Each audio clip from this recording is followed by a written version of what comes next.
തീരത്തു നിന്ന് പിടിക്കുന്ന മത്സ്യങ്ങൾ ഭക്ഷ്യയോഗ്യമാണെന്നും രാസമാലിന്യമില്ലെന്നും central institute of fisheries technology director George Ninan പറഞ്ഞു. എന്നാൽ അപകടകരമായ ചരക്കുകൾ കൊണ്ടുപോകുന്ന 2 കണ്ടെയ്നർ കപ്പലുകൾ ഉൾപ്പെട്ടിട്ടുള്ള 2 അപകടങ്ങൾ മൂലമുണ്ടാകുന്ന രാസമാലിന്യത്തിന്റെ ആഘാതത്തെക്കുറിച്ച് ദീർഘകാല പഠനം നടത്താനും കേരള സർക്കാർ തീരുമാനിച്ചു.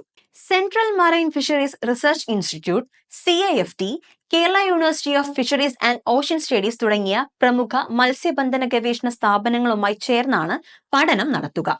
MSc LSAT 3 മുങ്ങിയതിനു ശേഷവും രാസമാലിന്യത്തെക്കുറിച്ചുള്ള ആശങ്കകൾ ചർച്ച ചെയ്യാൻ സംസ്ഥാന ഫിഷറീസ് മന്ത്രി യോഗം വിളിച്ചു ചേർത്തിരുന്നു.